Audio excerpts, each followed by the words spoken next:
Hey everyone, welcome to another entry in the Hyrule Compendium. Today we are discussing a topic from Red Spirit Mask. They wanted us to talk about the most memorable mounts in the Zelda series. We're probably just going to talk about almost all of them. You're right. Right away, let's just throw out the horse, because that's the first one. Not the first one. It's not the first one. Well, we'll get to that. It's the most common one. It appeared in Ocarina of Time, Majora's Mask, even like Four Swords Adventures, Twilight Princess, and obviously Breath of the Wild as well. And I think that like the horse, it's been like the standard companion that you can ride, and it's evolved over time. I remember Miyamoto talking about in Ocarina how he wanted to do sword play on it. They just weren't able to do it. And it wasn't until Twilight Princess, and I remember him doing interviews and he's like, this was a big deal. You're gonna be able to battle on horseback. That blew my mind. And that battle with like King Bulblin running around that area right after he connects Colin, and he's got the Bulbos coming after you. And then fighting him on the bridge like a standoff. A lot of fun. Very simplistic now that I look back at it. The horse gameplay did evolve. You know, I guess the big thing with Breath of the Wild then, I mean, obviously you can like train your horses a little bit, but they no longer run into trees. Real horses don't run into trees very often. So yeah, horses iconic, but not the first mount in Zelda. We were reading the question just minutes before we did the video, and I'm like, what about the Coco from Link's Awakening? You know, it's too small for you to ride one. It's sort of like riding an animal. You can grab its legs, I guess, and it flies and carries your whole weight and carries you around. Totally unrealistic. It's become a classic Zelda thing. Well, in Link's Awakening, it was the only way to get to certain areas because you can fly forever. Right. In Ocarina of Time and most 3D games, actually. Twilight Princess had it, Majora's Mask, where you grab it and you could sort of just glide downward. Even Breath of the Wild has it. Breath of the Wild has it. Sort of obsolete because of the paraglider. But it's fun to do. There's only a couple times in the other games where it's something you really need to do. But yeah, it was never like crucial to the game, except in Link's Awakening. Actually, no, it's crucial in Twilight Princess to get to the Temple of Time. Right, yeah. Probably the next one that had a new one was the Oracle games. They had a bunch of them. They had a bear, a flying bear, Moosh, who pounds the ground and can break everything around. My personal favorite. I think that actually is a minority opinion because a lot of people also like Ricky. Ricky is a giant kangaroo with boxing gloves. Slick Ricky. And he can jump up cliffs and jump over large holes. He's very versatile. He's great. I like him too. And then everybody's least favorite one, I think for sure, is poor Dimitri. He's just a red dinosaur. He can swim and he can eat things. Most people would agree he's not the greatest one. What's cool about these guys though, you get all three of them during your first playthrough, but then whichever one of the flutes that you get, like in Oracle of Ages, for example, by default, you will get Moosh. But if you purchase the strange flute before a certain trigger point, then if you purchase it from the shop, I think you'll get Dimitri. Or if you win it from one of the mini games, then you'll get Ricky. You know, it's one of those things. And then you can use him, you eventually get his flute, you can call him whenever you want. There's some restrictions. And it's awesome. And then if you do a linked game, it automatically carries that one over. It's a cool feature. It's I liked it. I love Moosh. It's cool. They have like some personality and like a story. Opponent gets that sometimes, or you know, in some other games there's a little bit of it, but I think this is the strongest one as far as the character. Some of them are fun, like Oracle Seasons. You see Ricky and he's all alone and sad, and you're like, "What's wrong? Somebody like stole my boxing gloves." And you gotta go fight Blano, I think it is.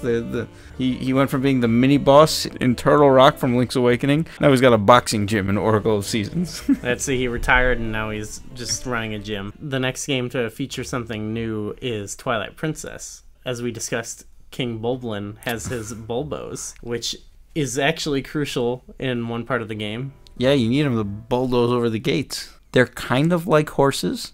They don't control well because they're wild, clearly, you know, and they can bulldoze over things. With a pony, when you're riding around, it's not exactly the greatest controls either, but you feel a little smoother and comfortable. With these guys, you kind of don't know where you're going. You press the A button for him to charge, and it's just until he stops running, you're all over the place.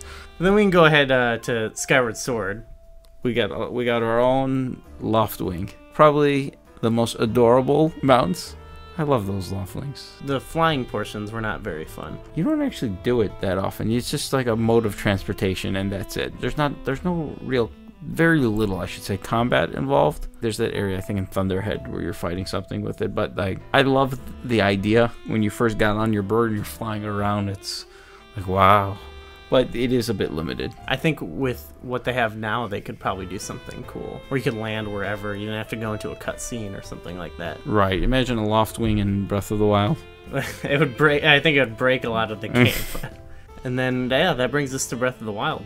Yeah, a lot of the 2D games outside the Oracles didn't have anything. I guess Spirit Tracks, you can mount on top of a Phantom. You know, I think it counts. How about Triforce Heroes? You can mount a Link.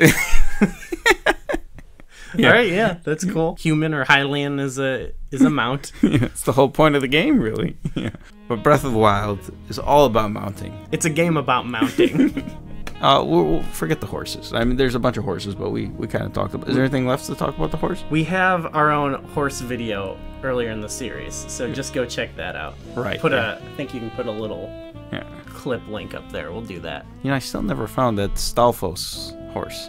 I think there's only one of them. It's probably part of a side quest or something, but I found a deer.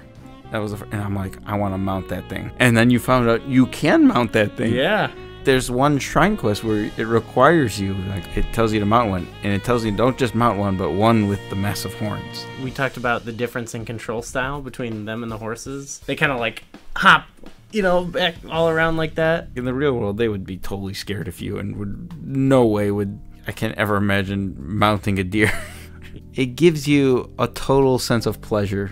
You mount them, and then I think everybody, once they mounted them, they just stopped and just panned the camera a little bit. And that's not just with the deer. I'm trying to think what other ones you can mount. I know you can mount the bear. The bear, that's pretty epic. I wish you could attack enemies with it. I think that's something they might even do in future games. Now, there were some of the big animals that you couldn't mount. Like the rhinoceros, I don't think you can mount. I don't know what else on the top of the head that you can mount. They have those special ones. They have like the giant horse or whatever it's right, called. Yeah. Some of the, like the Stalfos horse. And the Lord of the Mountain. Yeah. You can temporarily mount the Lionel. Oh, God. If there was some sort of way to tame a Lionel. I think we mentioned this in one of our really old videos, but I think that would be a cool side quest. You should go talk to somebody at a stable and it's like, rumor has it, if you find this elusive, like, gold spinach found deep in the Hebra region, you give it to a Lionel, he'll eat it, and you can mount. And then it's like a massive sequence of side quests that it's like a big end goal. We talked about the lack of rewards sometimes, or like satisfying rewards. That if you find the gold spinach, making a name up, that you can drop, and the Lionel will run up to it, and then he'll come up temporarily to you. Be friendly. Get on top of him and just. Red Spirit Mask also wanted us to talk about what we'd like to see for future mounts. They mentioned some good ones: dragons, dolphins, and tigers. So that brings me to my first one. Okay. Dragons, nice, that's great. I would have loved to see not a horse, but a Pegasus. You got it. You're just riding on. Once you hit 88 miles per hour, you can you can take off and just fly over the overworld, galloping on a Pegasus. I think they're gonna do it someday. Okay. Maybe it's in the form of a dragon. This is going to be a very deep cut, but maybe if it's something like early in the game, you can go purchase a baby dragon for 70 rupees at a shop. Deep cut. If anybody in the comments, let us know if you know what that's from in the Zelda series. And then as it is in the Zelda series. It is, yes. Very, very deep cut. And then it grows into something like some monstrosity, but if it's something you can tame. In these suggestions that Red Spirit Mask gave me, they're all kind of different. Like dragon can fly, obviously, and dolphins, that's more of an aquatic thing. I like the idea. It makes me think of Oracles, where you kind of need the different mounts to achieve different goals. In maybe an open world game, that wouldn't work, but maybe if they did something more made that an integral part of the game, actually. That sounds a hell of a lot better than a raft with a Korok leaf. Even if it was something that moved slow, Yeah. you didn't have to sit there and press the button and just... By the way, one we didn't mention in Skyward Sword in Breath of the Wild is the sand seals. There's a couple quests based around them. Yeah, and you need one in Von Naburis or that area. Yeah. But it's that same idea. It's like you're in the desert. Instead of walking across the desert, we got a sand seal. How about a regular seal in the water? Yeah, you do a Lapras. You do surf. Oh God, a Lapras. Oh my God, that would be awesome. There's a lot of ideas. I'm stick with my Pegasus. I want my Pegasus. Pegasus. I would like to see them expand upon some of the ideas in Breath of the Wild for the mounts. Definitely like utilizing bears to your advantage. It's so awesome when you land on a bear, but it'd be cool if there was even more to it. It's something you can do after mounting them. If there's a quest or if it has like climbing mechanics that the horse doesn't, something like that. We talked in our horses video about how we wanted them to go deeper with the horse mechanics. I think they should just go deeper totally and let you domesticate whatever animals you want. Maybe you can use them in different ways, but it'd be cool to like, here's my deer. Here's my tiger.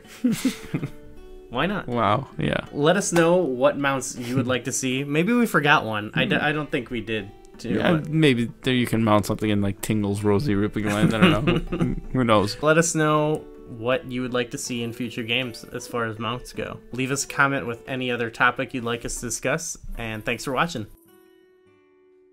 Once again, if you enjoyed the video, click the like button. That would help us out a lot. Click the subscribe icon over here and you'll know when we have new videos. And also be sure to check out all our other playlists. We've got more of this series, the Hyrule Compendium. We've got another series where Mas and I read the Ocarina of Time manga called the Zelda Book Club. And we've got the Zelda Informer podcast. Check them out and we'll see you next time.